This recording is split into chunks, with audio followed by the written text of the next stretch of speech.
If you want to quit drinking and start creating, at least give this video a try. Click through. Give me a couple of minutes of your time. You might be at that stage where anything is worth a shot. Let me see here.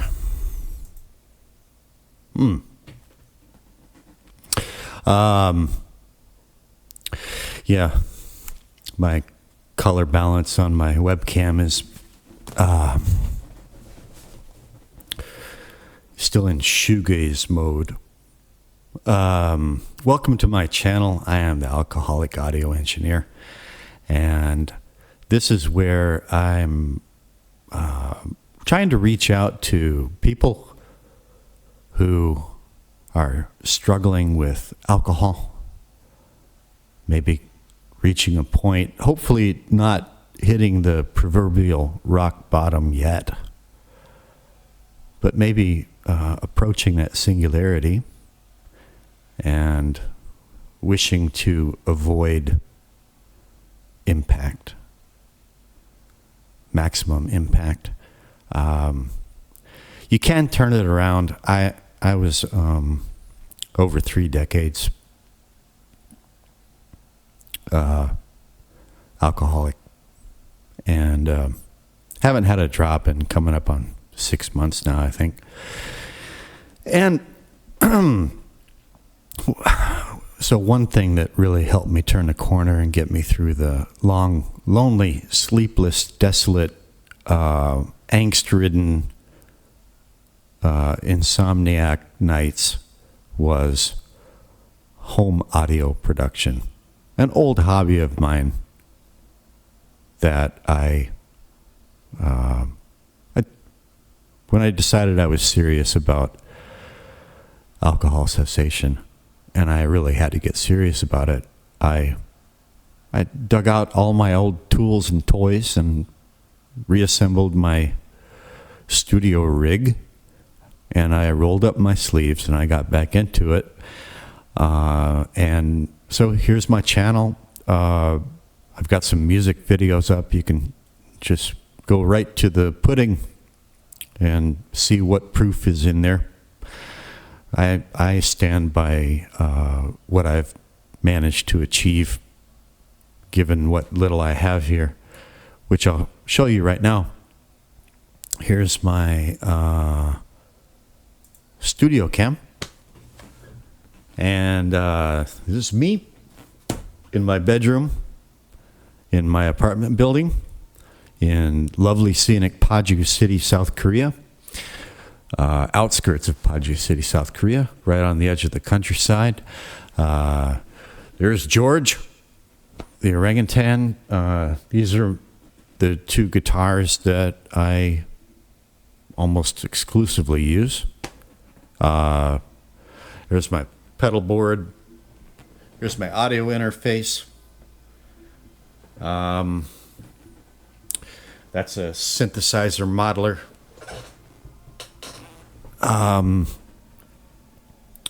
What else? Well, 3 USB microphones. You only need 1, and they're not that expensive nowadays. And I do have some studio monitor speakers behind me, behind the studio cam over here, at my Linux computer station. This is not a good location for monitor speakers. It's good to have studio monitor speakers, although they're not strictly necessary for home audio hobbyistry. Is that a word? Just a decent set of cans on your head. And, well, you want to listen to what you're doing through all kinds of different things for reference, but get into that down the road. All you need is, as a minimal setup, all you really need is a computer that's not an absolute dinosaur, some free software, absolutely free. So you can get started. And I've got video tutorials, how to build your own song, and a fair bit by now on how to do, okay, I call it mastering work. It's not, okay, I'm not a pro. And the real pros would scoff at that word mastering, tripping off my tongue in reference to anything that I do in this little environment here. It has nothing to do with what they do. The only resemblance is that when I say mastering, I'm just putting finishing touches on my projects and making sure that they sound reasonably good through cheap speakers, expensive speakers, sound good in the car, sound good in a reasonably decent in a pair of cheap earbuds, that kind of thing. You can get into that. Mastering work, what I call mastering, for our intents and purposes, mastering work, you can get into that without even a USB microphone at all. It's just your computer and a pair of earphones and some free software. And it's the kind of thing that read the description, please. I explain, and I do have a video, I should link that in the description as well, on how audio work can help you quit alcohol. Not only does it help to fill the void and help you cope with a lot of people who are quitting alcohol have real hard time sleeping, insomnia, and night terrors, and all kinds of things. And this kind of work, I just find it to be well suited for that situation. It absorbs your mind and your attention, but it also has some therapeutic, physiologically speaking, has some therapeutic healing effects on the brain, central nervous system, all that stuff. And there are studies to back this up. Anyway, I'm Matt, the alcoholic audio engineer, and this is what I do. So if you would like to give this a shot, please stick around, check out my channel, subscribe and get the notifications. I don't get a lot of views. I'm not here for a lot of views. I'm here to reach a few people that need it. I'm long format. I don't do jump cuts. I don't do gimmicks. My videos tend to go on way too long for most people. But that's also because I found that long format stuff also helped me through those long, difficult nights. Long format. As opposed to just skipping around, jumping around from this to that and the other thing and the other thing and the other thing. I found that not to be helpful. It just wasn't conducive to calming down and relaxing, and I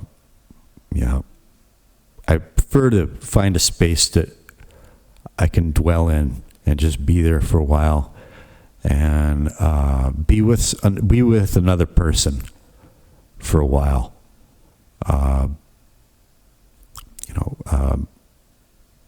Virtually, of course, but anyway, so I'm long format is what I do. So I'm not even going to say this is going to be a short one, because whenever I say that, it turns out to be long. So anyway, I'm going to call this one Loudness for Dummies. Yeah. Okay, so one, see, it's important to know,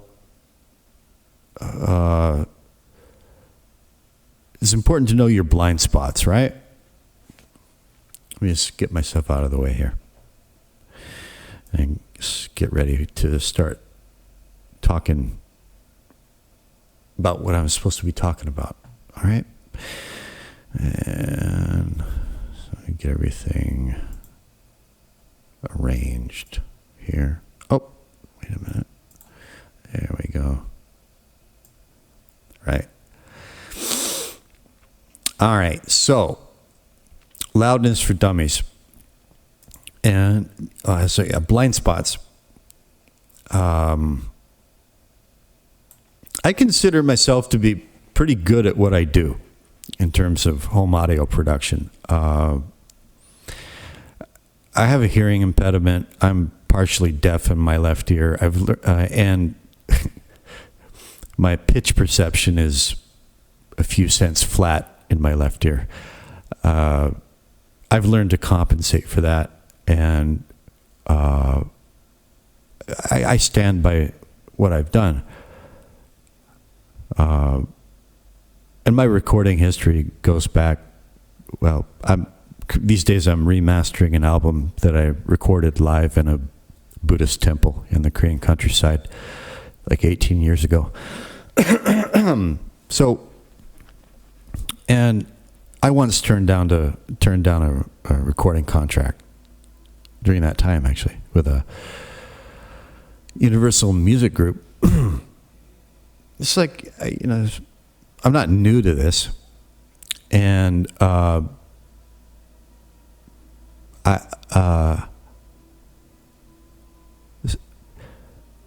not arrogant about it either. I'm confident. When I upload a new song, new video to my channel, I'm pretty confident. I think it sounds good. It's going to sound good through most systems, and it's not going to be distorted. It's not going to have technical problems. But yeah, there's just always something where I realize I'm a moron. I don't know. Okay, I have to go back, bring myself down a few pegs, go back to square one, and just realize, wait a minute. Here's a blind spot. I don't know anything about this, and here I am on YouTube, presuming to teach people how to, So that's a bit deflating, but at the same time, it's important to look at it and figure it out. Try to figure it out. When it comes to technical stuff, I'm not the sharpest tool in the shed. But I know that. Okay? And so, kind of like my hearing impediment, I've found ways to compensate for that. And that's why I do 95% of my mixing and mastering with headphones, which the pros will all tell you that's a terrible idea and don't do that. But I have to. Okay, and then when I, for reference purposes, every time I take a song down to the car for a road test, especially if it has modulation effects in it, chorus, phasing and stuff like that, phaser effects, I have to deal with the fact that it sounds out of tune. It sounds like the song is out of tune. But I have to remember that that's because of my hearing impediment. And so I'm flying by instruments in a certain sense. I know that when I tracked it, the guitars were always in tune. I know that I just have measures in place. I have protocols. I know that my vocals are not great. But I know that, anyway. But this topic of loudness, there's this thing called the Loudness Wars. You can Google that, the Loudness Wars. Everybody wants their stuff to be heard. Everybody wants to be loud. And there's good reasons for that. It goes into psychoacoustics and human psychology and like really deep. It's really deep. Everybody wants to be heard. Everybody wants to cut through. Everybody wants to be loud. This is a competitive realm that we live in. Planet Earth. Human planet. This place. Our realm. It's competitive. And it's rife with egocentrism and insecurity. And anyway, everybody wants to be loud.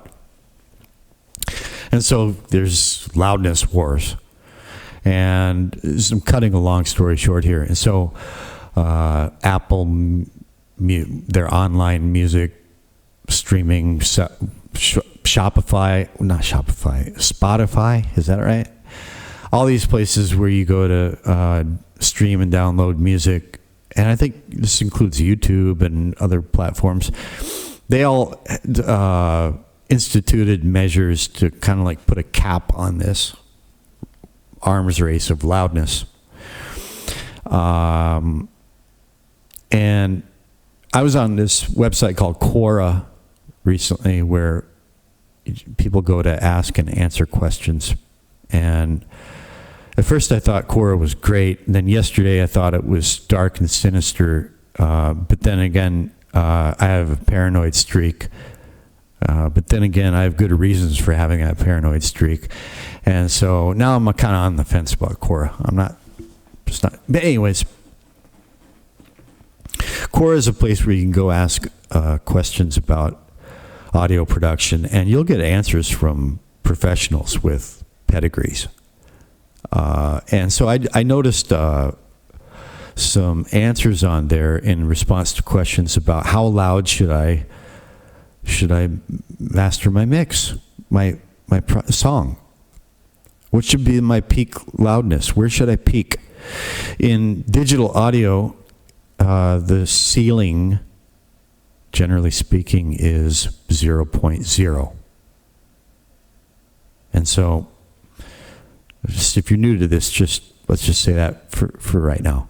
The ceiling, the limit is 0.0. You don't want to go into the plus range. You want to keep everything 0.0 max. You want to stay in the negatives, minus dB, decibels. There's different kinds of decibels. This gets really technically complicated. It's above my ken.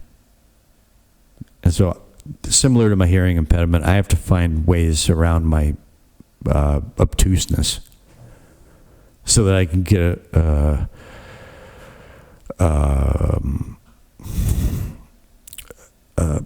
serviceable, for my purposes, grasp on the issue and find a place where I stand and just new protocols.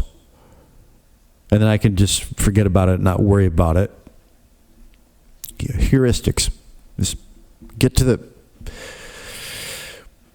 Anyways. All right, so I'm like anybody else. I don't want my stuff to be quiet, too quiet. And this was an issue with my album that it was released 18 years ago.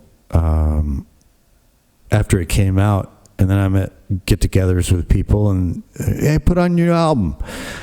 And in a room with like 10 people, there's, some people are trying to listen, some people are jib-jabbing, and it was really hard to hear. It was too quiet. It was frustrating. And as a younger man, I felt kind of embarrassed about it. Anyway, and so in the process of remastering it, this is a concern of mine. I want it to be louder. Now, I'm not in a pissing contest with the rest of the world. I'm not trying to make it the loudest goddamn thing on the planet, but I just want it to be heard properly. And so I was doing with it what I normally do. So what I normally do is I'm mastering up to certainly I'm not. So there's this thing called peaking. And all right, where to begin? Okay, let me finish that. So I've got a meter that shows me where my signal is peaking. It's a green bar that's bouncing up and down, or it might be nearly pegged and just wavering a little bit, or it might not be moving much. It just depends on the dynamics in that place in the song. But I'm making sure that it doesn't go into the red above 0.0, and generally it's fine if it's peaking anywhere between minus 0.3 and minus 0.1. And I just figured, well, that's a good place to have it peaking, because it's up near the limit, it's not going over. And then I'm at Quora and I start reading these engineers, and they're talking about other types of decibels and these loudness standards, and how they don't have anything peaking above minus 3, not minus 0.3, minus 3. And suddenly I'm just, these are professionals, right? These are professional. You can see their pedigrees up there. 30 years at such and such a studio. They write like they know what the hell they're talking about, and they say, or like a mixing guy might say, I mix everything. I peak it no higher than minus 0.3, and then I leave it to the mastering guy. And so I have to just stop everything. And whoa, what's going on here? And then I start to look into it and get the lay of the land and figure out what's going on. There's all these new terms and technical stuff that I'm not too good at understanding. And so that's what I'm dealing with. I'm still figuring it out, but these are my findings. So, Loudness for Dummies. It's not even as good as one of those books, the For Dummies book series, because at least the person who wrote the book has got it figured out, and they're dumbing it down. Like, they've got it figured out. They're dumbing it down for the dummies. I'm one of the dummies, and I don't have it all figured out yet. But I'm just putting it out there, what I have found and what I'm looking at. And that way, I don't know, maybe somebody will offer some feedback. Somebody smarter than I am can tell me where I'm right, where I'm wrong, misguided. I'm open for correction. But don't bullshit me either, because I've got really good bullshit meter detector. Anyway, so let's go to the, all right, where should we start? Let's start with, let's get to our DBs. I wanted to, hang on, I got to pause it. I'll be right back. All right, are we back? Yeah, we're back. Okay, so here's a Wikipedia article. And Wikipedia is supposed to be, the everyman's reference, and but when it comes to scientific, technical stuff, it's still often over my head. But DBFS. So let me show you. This is the free audio production software that I use, and that you can download and install on your computer in a matter of minutes. It's called Cakewalk. if you type in Cakewalk download, that's good enough. Take Cakewalk by BandLab. Formerly it was called Sonar, I think. So that's what I use. That's what you can use. That's what you're looking at right now. And I'm going to move Studio Apps. Whoops. Studio Cam over here, out of the way. All right. So what we're looking at right here is, okay, so I've got some tracks that I downloaded from YouTube. And I've got 2 Metallica songs.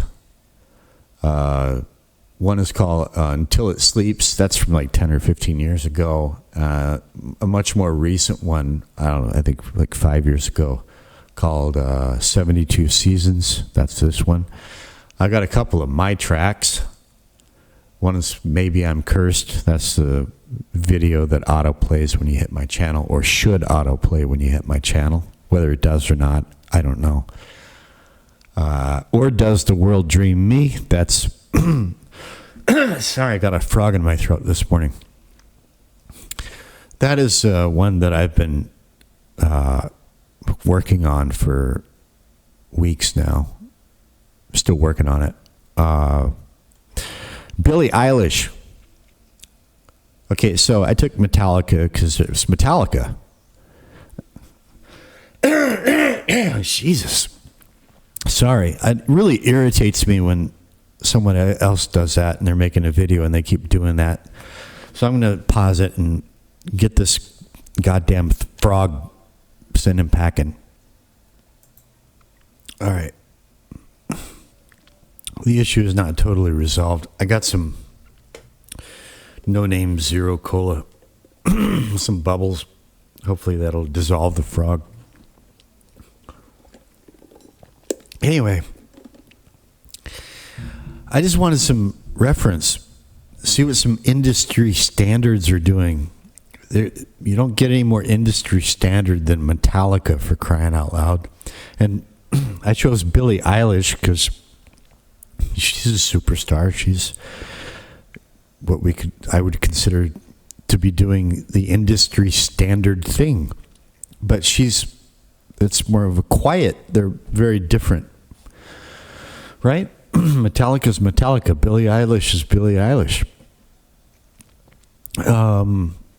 And I think Billie Eilish is kind of known for doing stuff in her bedroom with her weird brother. It's kind of she's weird. And dark. Not my cup of tea. Anyway, but that's why I chose Billie Eilish. And then at the top, kind of a wild card, Richie Kotzen. Richie Kotzen. If you're an old guy like me, came up picking up your first guitar in the 80s. I'm 53. In a week and a half, I'm 53. So Richie Kotzen, he was a shredder. He was one of those young up-and-coming shredders in the 80s. Shrapnel Records. But he's a class act, He's got a new album that just came out called Nomads, and the single from it is called Insomnia. It's classy. I really like that single.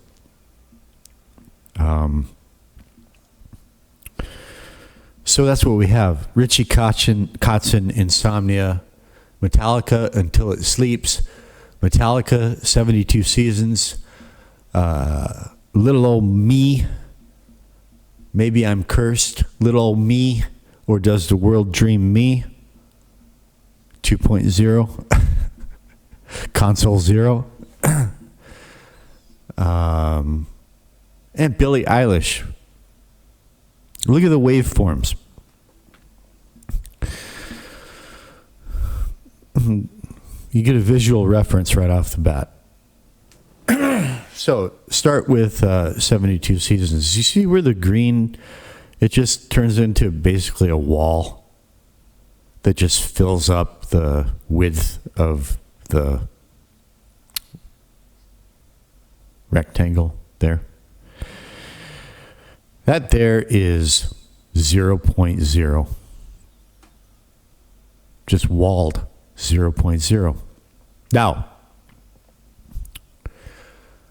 look at now their other track, Until It Sleeps, is a bit more dynamic. It has quieter parts and then louder parts. The louder parts 0.0. Me, Billie Eilish. Look, it's a little bit dynamic. There's some crinkles along the edges, but it starts just right out the gate 0.0.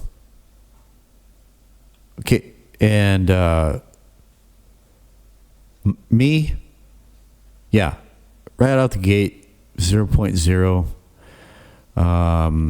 Maybe I'm cursed. You can see it's louder at the beginning. Yeah. And then so anyways, here's Richie Kotzen. Richie Kotzen is peaking around minus 2.7. So what's going on here?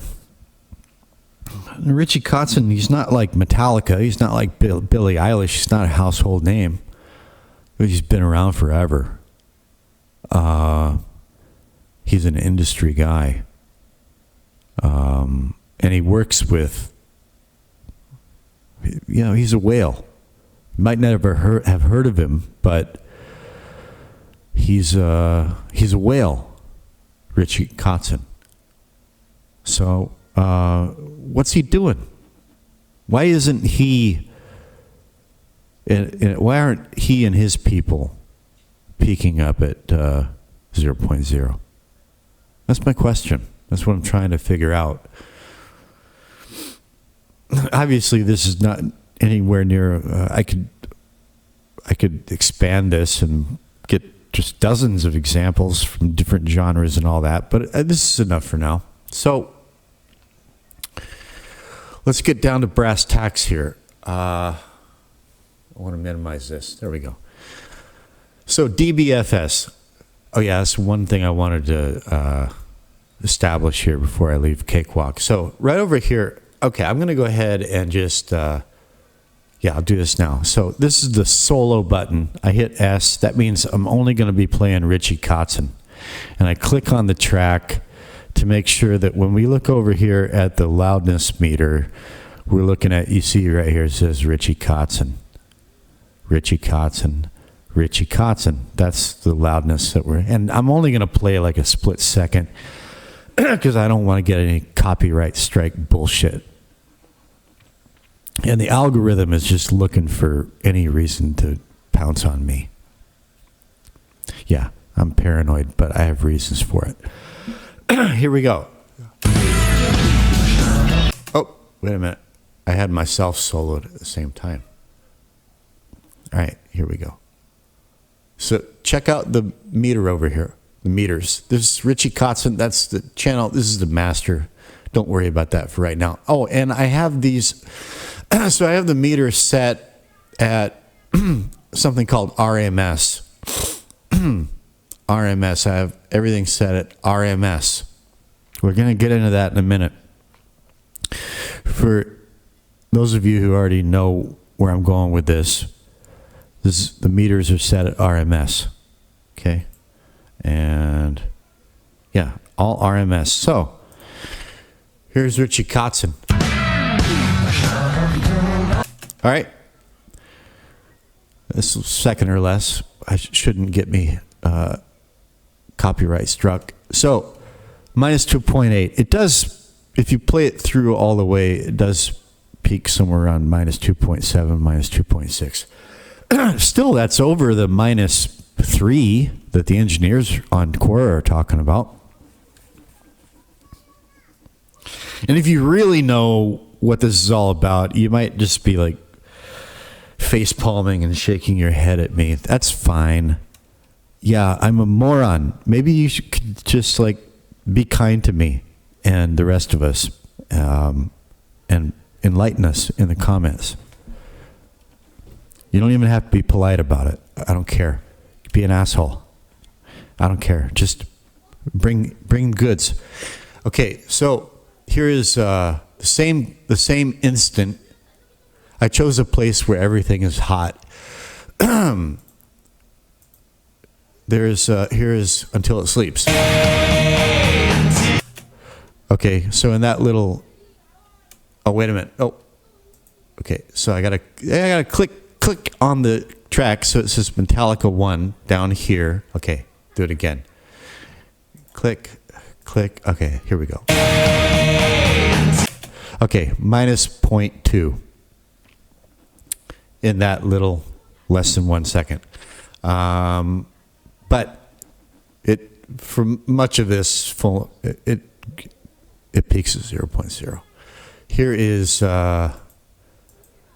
72 seasons. I don't know why those red bars kicked in, but anyway, click on the channel strip there. Now it says down here Metallica 2,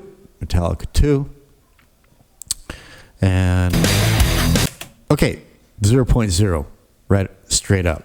Okay, solo me. Maybe I'm cursed. Click on me one. I can play myself.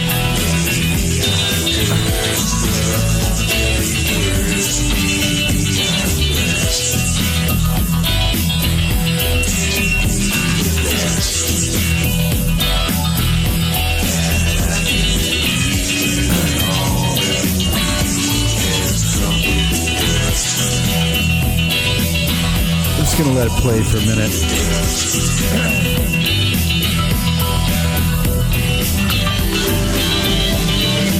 Up to minus 0.8. See, this RMS thing is all about square roots and averages and math and shit that I don't understand. But I do understand as much that you do kind of have to let it average out a bit through extended playback, I think.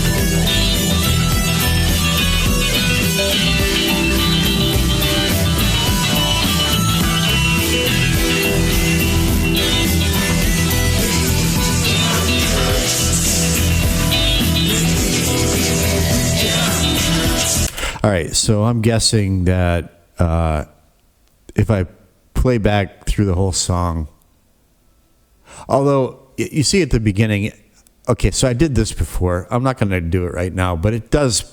If I start it from the beginning, it does peak at 0.0. Okay. Now on to Me Too. Solo click. Now I'm Me Too down here. I'm looking at levels for this track, and this is called Or Does the World Dream Me? I'm going to let it again play for. Doesn't waste any time.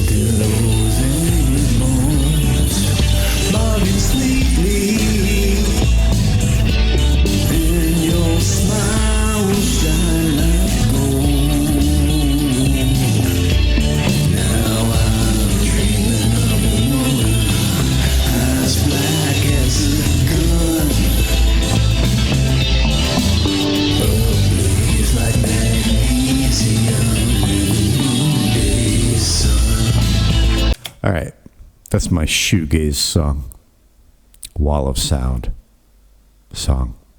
I don't normally do that sort of thing, but yeah, that's just again, it's not like walled off like Metallica, but it's consistently peaking at 0.0. But I'm in the company of Metallica and apparently Billie Eilish too, because look what happens when you can just see it visually, but there's Billie Eilish. All right. So I don't dare go more than like 0.7 seconds with Eilish, or that algo is going to put a foot up my ass. Okay? Well, Metallica, even more so, right? Yeah. Lars. I might get a knock on my door from Lars if I play more than 0.7 seconds of Metallica. Jeez, Lars, man. Might get a fucking chicken head in the mail. A bloody chicken head from Lars. Anyway, I once saw Lars when I lived in New York City. Before and during and after 9/11. One day I was wandering through Central Park wishing I had more money, which I spent most of my time living in New York City, wandering around wishing I had more money. And I saw a lot of celebrities. And one day I saw Lars, and I made a point of never bothering them. Who else did I say? I saw Kevin Spacey on a kickboard. I saw Stevie Van Zandt at an outdoor terrace cafe, getting drunk. Looked like he was getting drunk, having a good time. I saw Dr. John on the NR train. He got off at 48th Street, Times Square. He was a gigantic dude, huge, wearing a big pea jacket. Is that what they're called? And he had these little mulatto guys around him. He was speaking patois with them. And even if I was in the habit of walking up to famous people I saw, he was terrifying. And I wanted to get off the train and follow him. 48th Street is where like the famous music instrument stores are. He's probably going to Manny's or some place like that. I wanted to get off and follow him, but he was terrifying. But anyway, one day I saw Lars Ulrich. Is it Ulrich or Ulrich? Ulrich? Lars Ulrich. I saw him in Central Park walking a baby in a stroller wearing a sweatsuit, like a gray sweatsuit. And he was really small. He wasn't intimidating at all. There's Lars Ulrich. That's what he does on a Sunday afternoon. But he's not wishing he had more money, that's for sure. Anyway, God, see, this is one thing I do here. I tell stories and I go off on tangents, and that's just what I do. So that's why I don't get a lot of views, but I don't care anymore. I'm hoping that my little stories and tangents can be of service and comfort to help someone else fill up the void the way that other people did for me when I was going through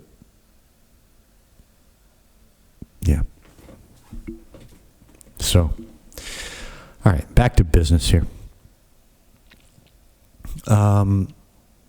So Billie Eilish, who you normally think of that as being quieter, she sings quietly. It's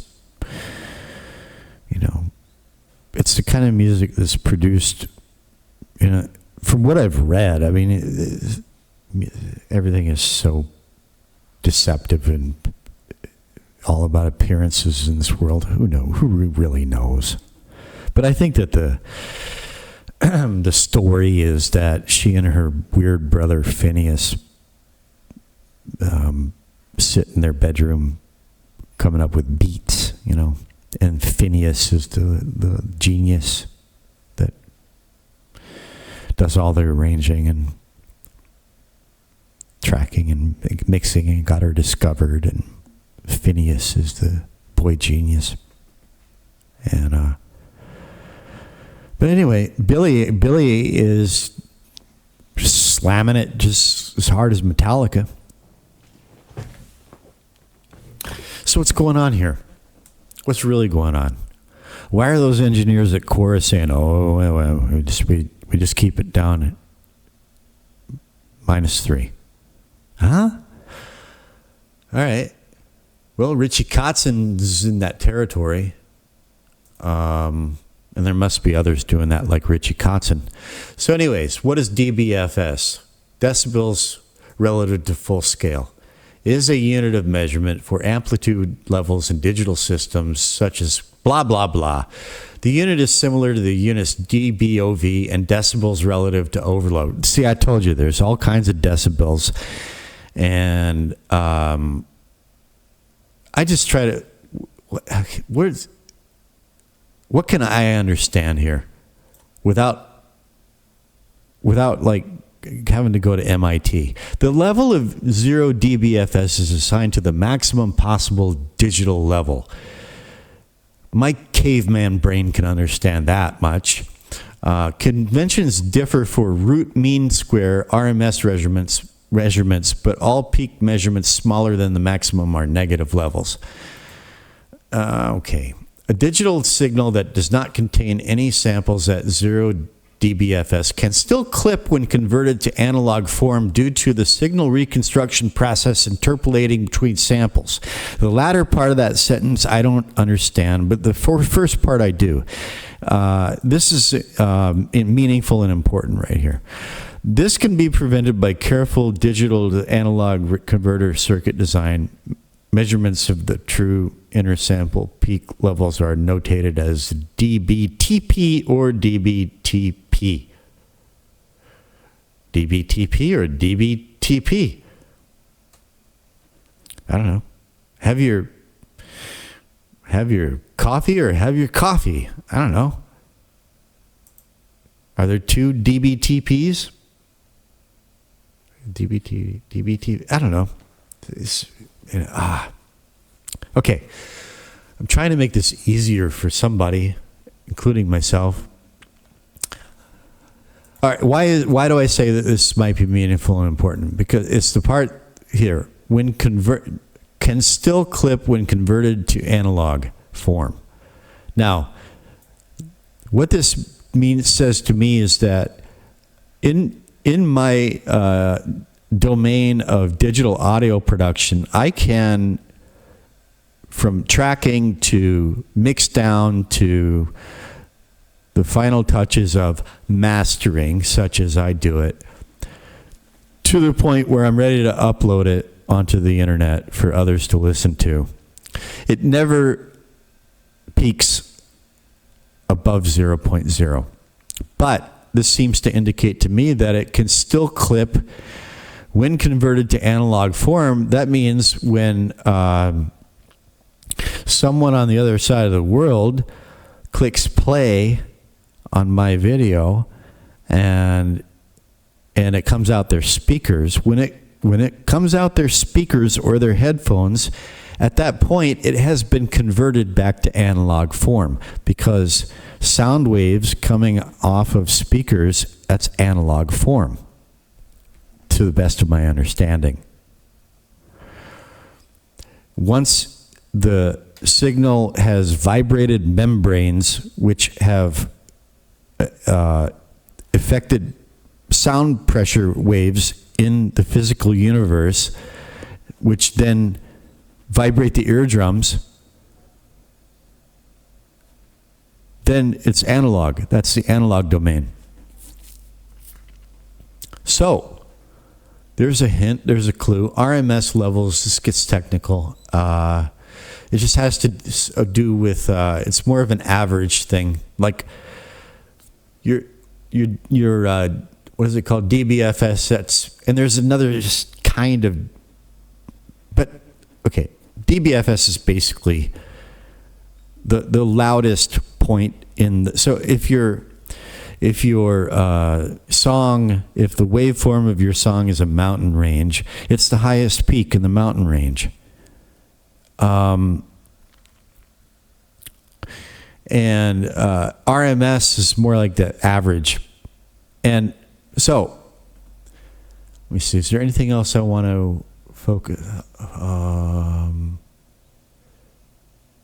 Here it gets down into math, you see.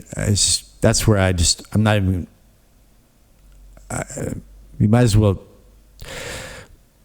I might as well, as in the Lou Reed, I'm not a fan of Lou Reed, but one of his songs on his solo records had a line about teaching Sanskrit to a donkey.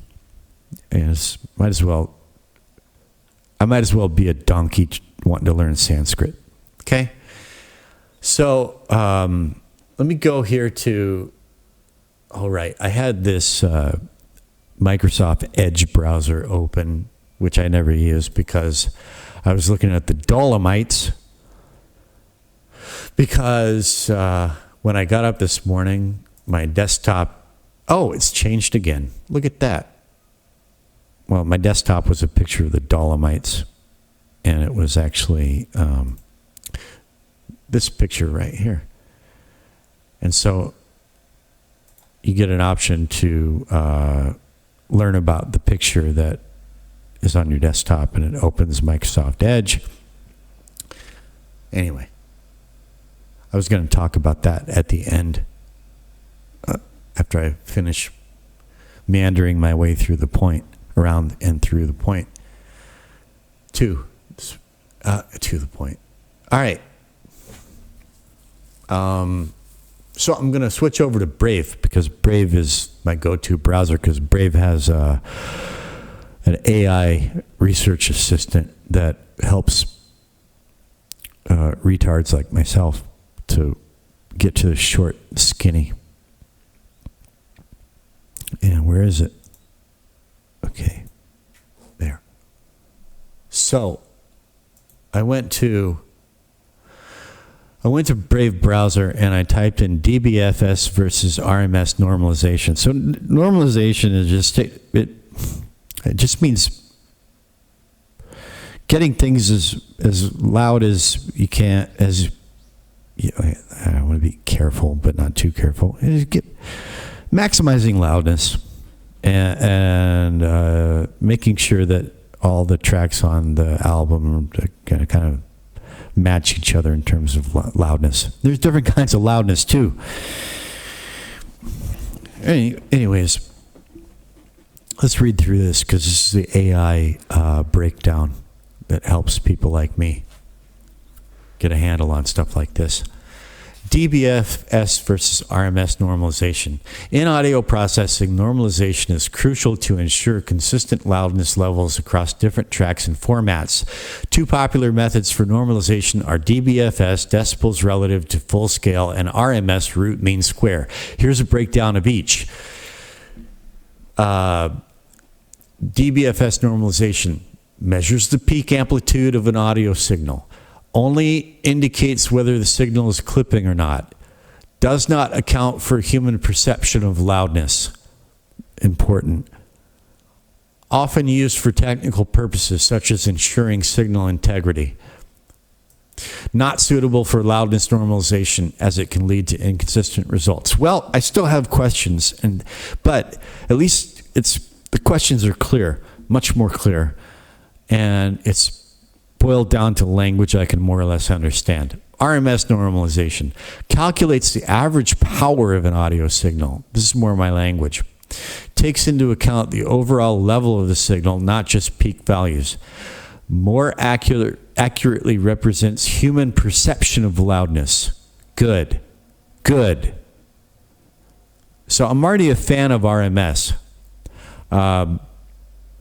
Suitable for loudness normalization as it provides a more consistent and accurate result. Can be used for both short and long audio files, including those with varying peaks and troughs.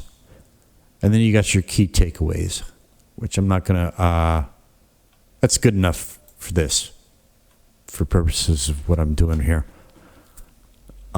which is a primer. Let's see. So what did I do next? I opened a new tab and I typed in, where should my song peak when I normalize to the LUFS scale? Okay, where did I get LUFS from? I must have got LUFS from here. LUFS. Oh yeah, okay. I should have read this anyways. Key takeaways, practical applications. All right, let's do it. Key takeaways. DBFS is better suited for technical purposes such as ensuring signal integrity, while RMS is more suitable for loudness normalization. We got that. Okay, we got that. Okay, so practical applications. For single-shot samples such as drum hits, peak normalization might be sufficient. However, for longer audio files with varying dynamics, RMS normalization is often a better choice. Here's where I got LUFS. When mastering for streaming services, it's essential to normalize to the desired LUFS, loudness units relative to full-scale level. RMS normalization can help achieve this goal. This is where we get into getting stuff ready for uploading to things like Spotify and Apple Music. Okay? And also, this is why I downloaded Metallica and Richie Kotzen and Billie Eilish from their official YouTube channels. And I got their official videos. Because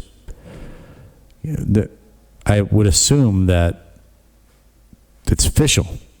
Okay, so it's gone through all this, gone through the LUFS, whatever this is, gone through it.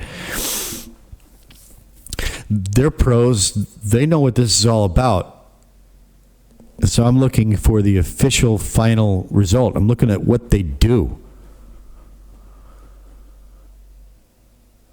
All right, so of course I open a new tab and I type in, where should my song peak when I normalize to the LUFS, what is that, scale? Scale. And here's my AI assistant response. LUFS peak target for normalization.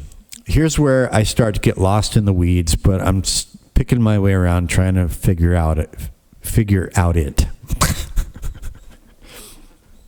Figure out the lay of the land. How tall are these weeds? Do I have trouble breathing in them? Can I see over them? Are they going to scratch me? Based on the provided search results, here's a concise answer. This is the way AI should be. Still have to do due diligence, so still got to fact check it, but it's good. Based on the provided search results, here's a concise answer. When normalizing to the LUFS scale, it's recommended to aim for an integrated loudness of around minus 12 LUFS. There's just a new scale. Minus 12? Okay. With peaks now here I have a more familiar reference. Not, though. With peaks no higher than minus 1 dBTP. What the hell is dBTP? I was just dealing with DBFS. DBFS. Now I've got dBTP. Okay, which brings me to my next tab. What's dBTP? Decibels relative to digital full scale. This is a general guideline as differing streaming platforms may have varying reference levels and normalization methods. So I open a new tab and I type in DBFS versus dBTP.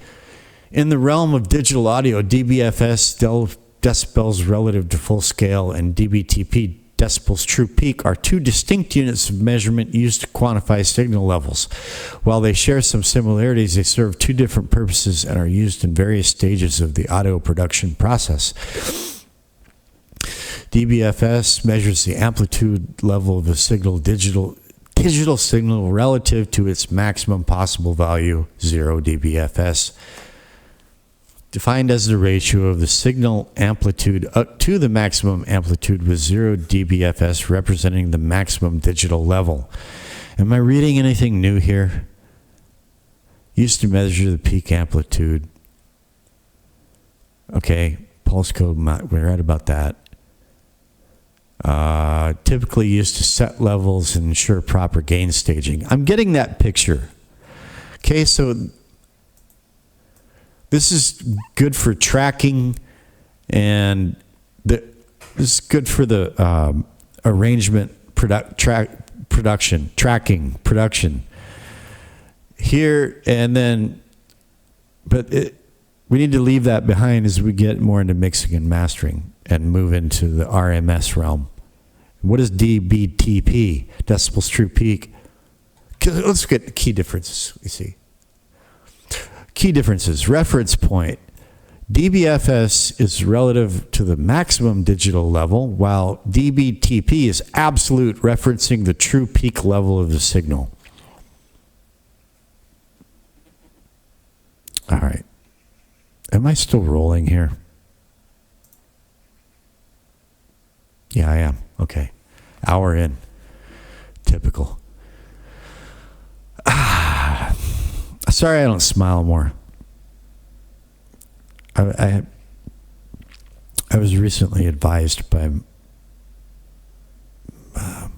my elders to smile more. I'm just not very smiley this morning. Sometimes I joke a lot more than I do. So anyway, bear with me.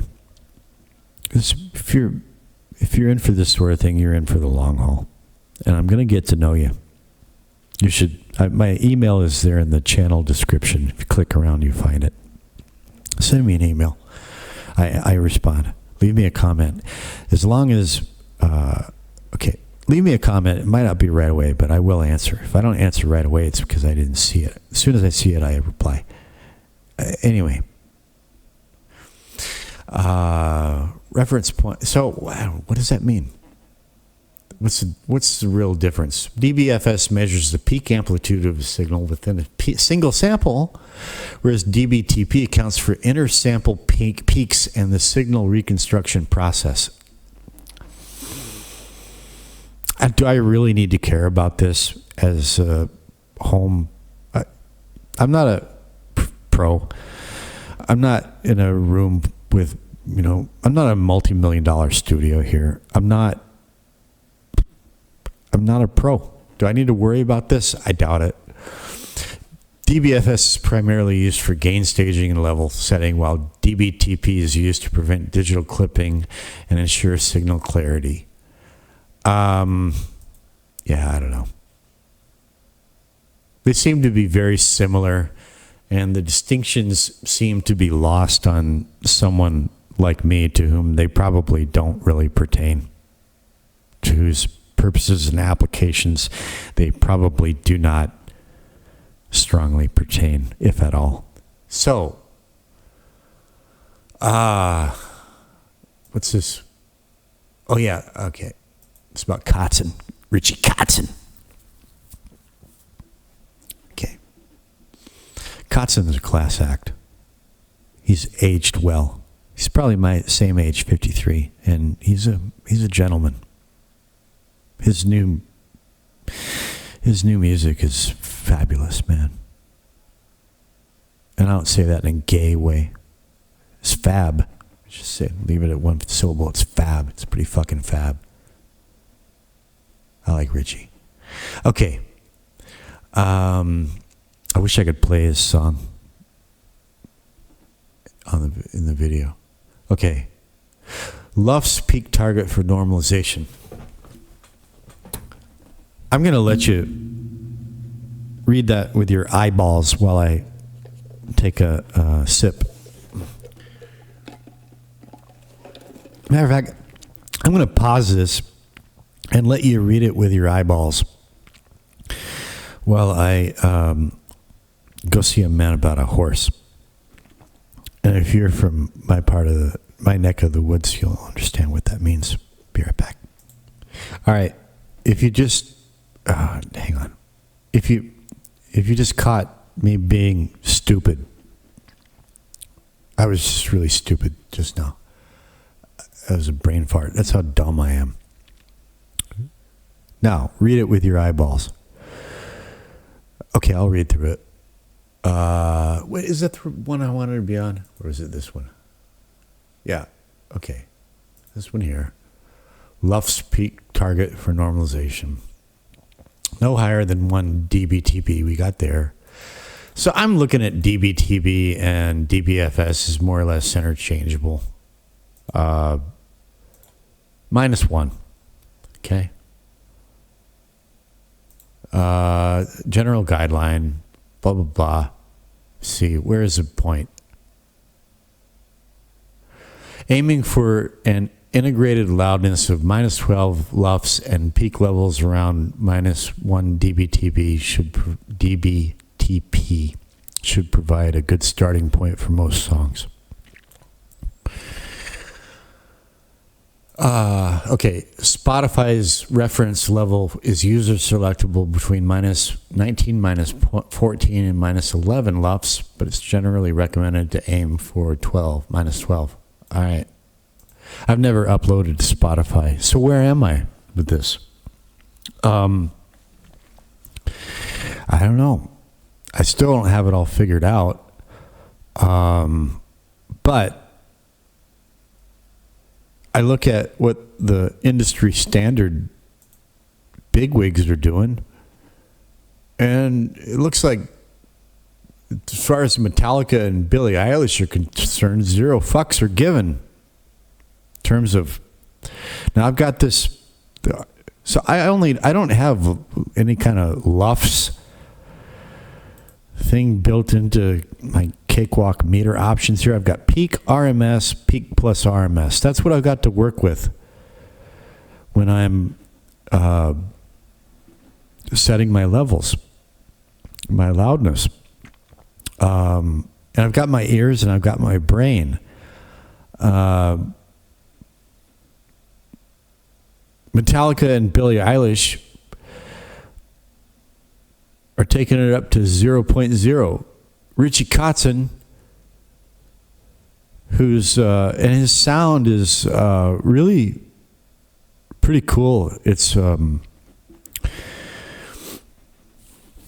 he's being an old guy. He's been a class act. I'm assuming that it's a full digital production, this single, Insomnia, but it's got a real nice analog vibe to it. It's somewhat, it's not too bright. It doesn't have digital harshness to it. It's really rounded and smooth. It's analog-y to my ears. And he's just being chillax. He's being chill. Yeah, I'm Richie Kotzen. I'm peaking at -2.6. And this is my song. I respect that. So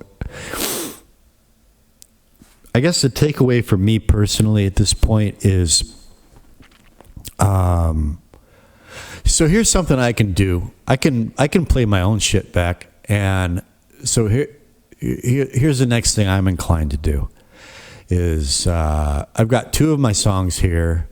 Maybe I'm cursed. I'm in the middle of redoing. I've got 2 mixes that I'm trying to integrate.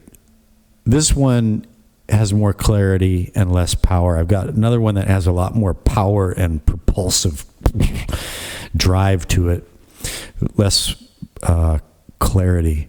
And I'm in the middle of blending them into a new mix. But this is the original clear mix. And so what I'm going to do is, I still kind of have to answer this question. From here on out, am I going to set my meters to, let's say when I'm, maybe just to try a different protocol, maybe when I'm tracking, I'm going to set my meters for peak. And then when I'm mixing, I'm going to set my meters at RMS.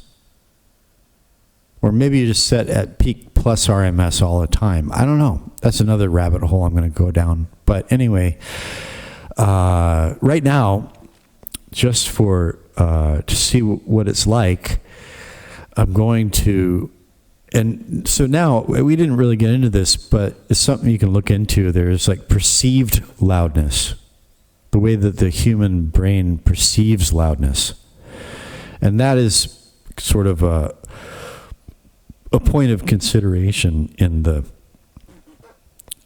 LUFS. In the LUFS area of things. being inarticulate. So what I'm going to do here is I'm going to click on, maybe I'm cursed. I'm going to play it from the beginning as it is, and then I'm going to move the volume slider down to -3 and see how it feels, see what the difference is. So this is how I mixed and mastered it. Sorry, pros. Oops, I gotta solo it. Don't forget the solo. Click S. Nothing else is playing. All right, here we go.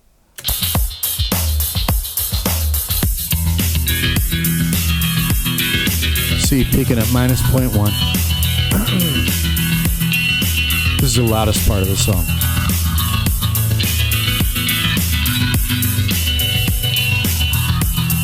Okay, 0.0.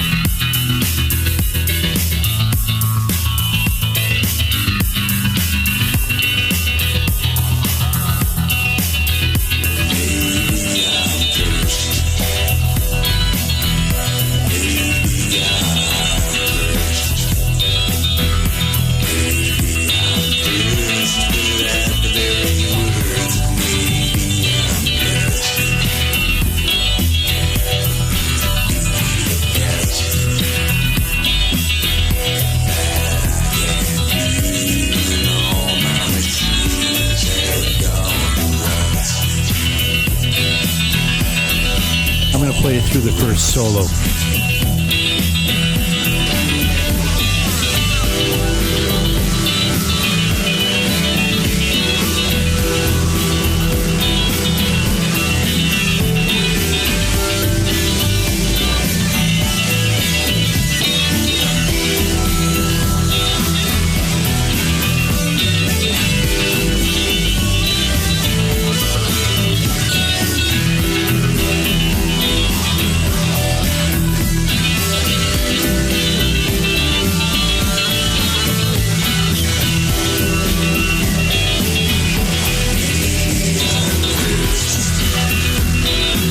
You see I reset the meters towards the end there, and you know, it was down around -2, but then it spiked to 0.9, -0.7.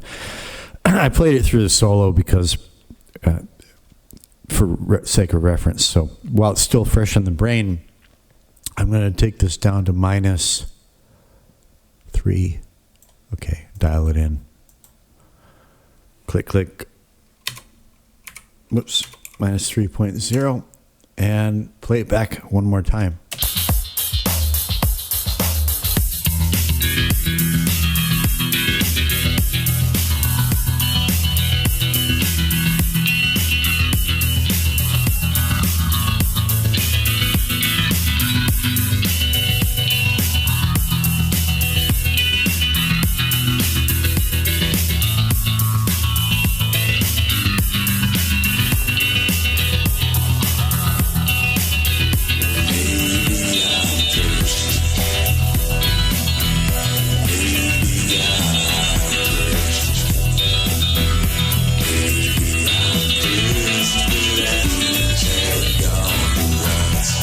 Well, here's solo.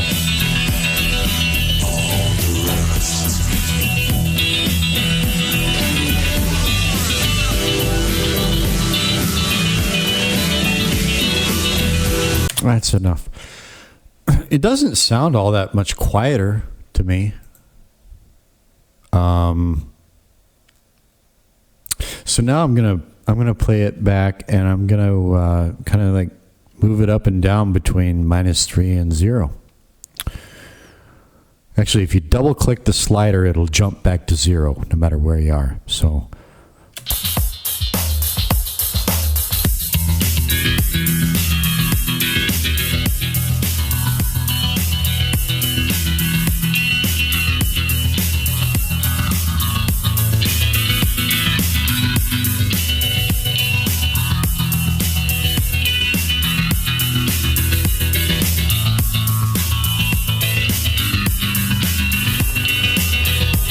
I don't hear a hell of a lot of difference in terms of the perceived volume. And it's a little bit surprising to me. This is something I've never done. And so, wow.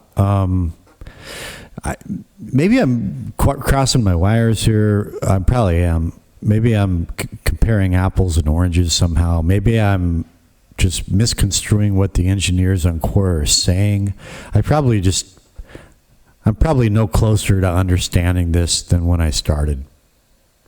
It's just trying to, worst case scenario, I'm no closer to worst case scenario, I'm more confused than ever. Best case scenario, I'm a little closer to understanding it. And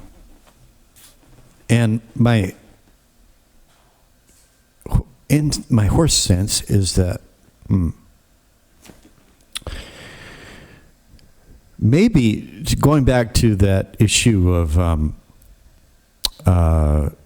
how, like, even if you're not clipping in the digital realm, it could still clip when it gets converted back into the analog realm. Maybe it's just, and then that other tab where it said -1. Okay, minus 12 LUFS, -1.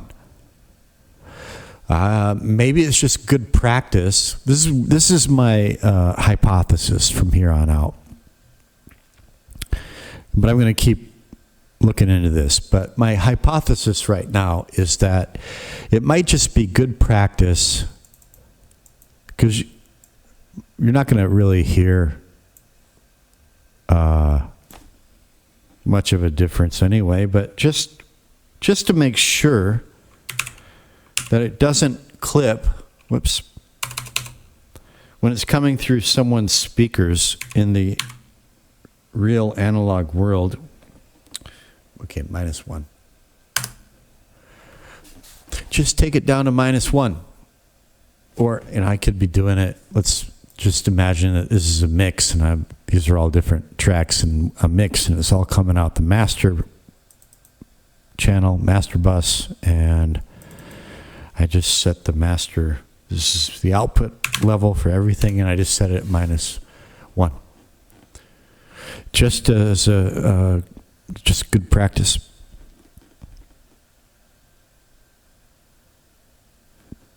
You know? I play it back. I'll switch over to my other song here, Does the World Dream Me? And I got it set now at -0.1. And I'll hit play, and then I'll click it to 0.0. I bet I'm not going to hear any difference.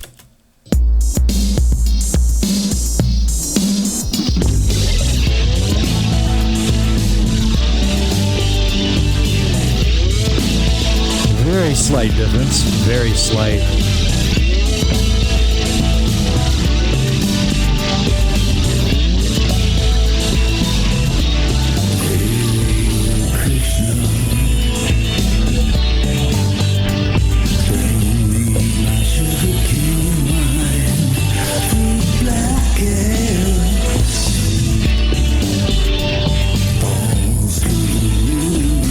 Yeah, so there's a slight difference.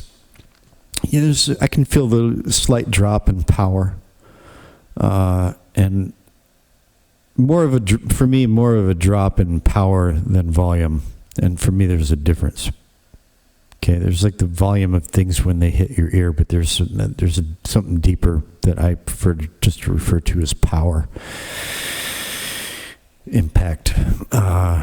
There's a noticeable drop from 0.0 to -1. But maybe this is something like a courtesy that you, and just something that you just do, just to make sure that you just it doesn't come out distorted in anyone's speakers. So again, I don't feel like I don't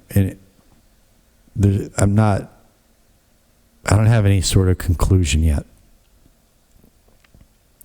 But this is where I am, and so I thought it might be of interest to other dummies out there.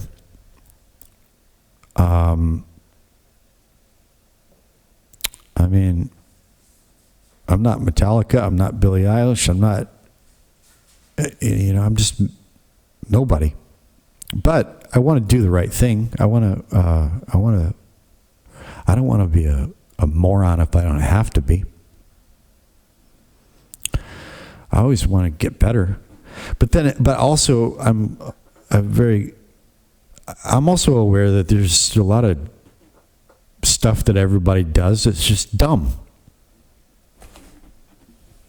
And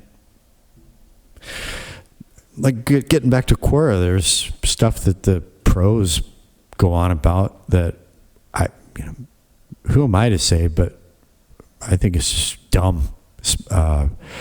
When they're preaching to nobodies like me, just a lot of these people on Quora, they're just hobbyists like me in their bedrooms. And they're getting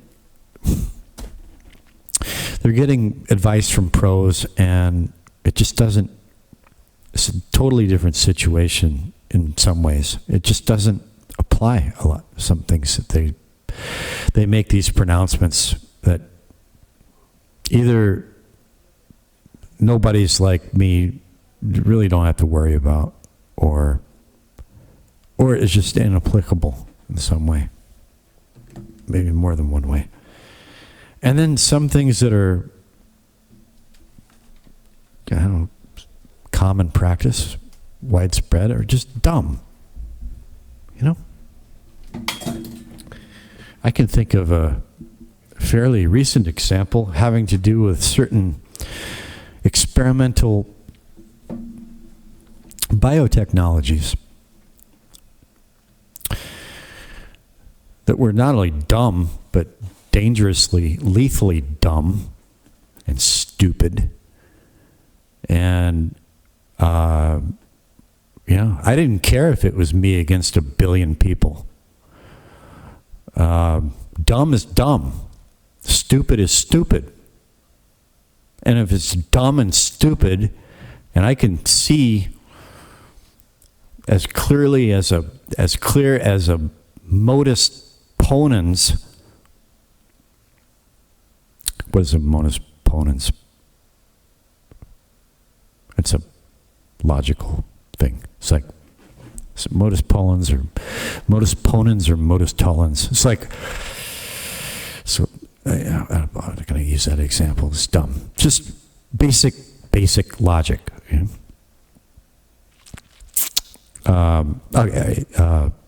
Proposition 1. All cheese is made of milk. Now, assuming that's true, Proposition 2. So all cheese is made with milk. That's Proposition 1. All cheese is made with milk. That's the one common denominator in the set of cheese, things that are cheese. Every single item in that universal set of all things that are cheese, every single instance of cheese, it's made with milk. There are no exceptions. That's Proposition 1. All cheese is made with milk. Proposition 2. Roquefort is a cheese. Ergo, conclusion. QED. Roquefort is made with milk. I think that's a modus ponens. Anyway.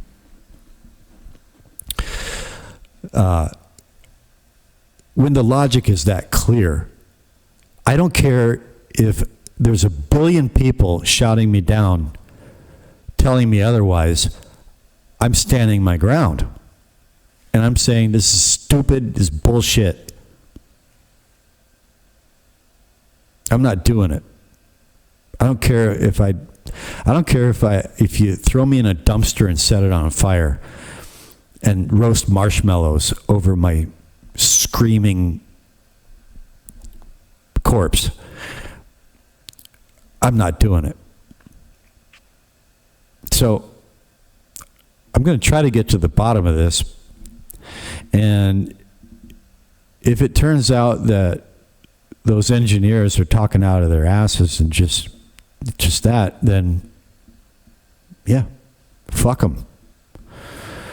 I'll just keep doing what I do and bringing things up to minus 0.1 or 0.0. And just go on with my life. Not that it matters to anybody anyways, but yeah, we should, even when we're just hobbyists, I believe in doing things to the best of our ability, right? And always improving and developing and just being the best we can. Yeah. It's part of that for me right now. Because I am remastering this album for a re-release of it. And so that's why I'm taking it seriously. So far I've been remastering up to that ceiling of 0.0. But maybe I should be going for -1. And I haven't reached a conclusion yet. But here's where I am. If you have some advice, please hit me up. I appreciate it. There's comments below. My email is in the channel description. It's slow, like it's spelled, like my videos. Light, like the light that's entering this room through the window. Light. Productions, spelled just like it sounds, at gmail.com. slow.light.productions@gmail.com. Tell me what you think. I really appreciate it. And if you're struggling with the booze vampire, for me it's a vampire. And he's always lurking around a corner. He never just goes away. So this is how I keep the booze vampire at bay. One way. And so if you're dealing with that, this is why I'm here. I don't want to be on YouTube. Although I found that this is good for me, actually. This is a form of journalizing. I'm too lazy to journalize, like sit down and write a journal. It just doesn't feel, I don't know, to keep a journal. But this gives me a reason to do it. And so I'm getting something out of it too. But the main objective is to, make up for being such an asshole for a lot of my life by being of service to my fellow man somehow.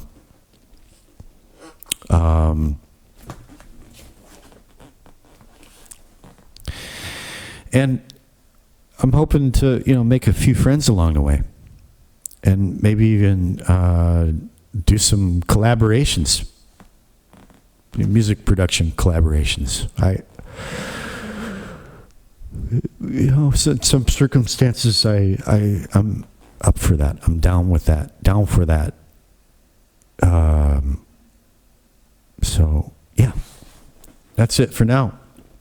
Please, if you're new to the channel, you made it this far, please subscribe. And the channel's not that old.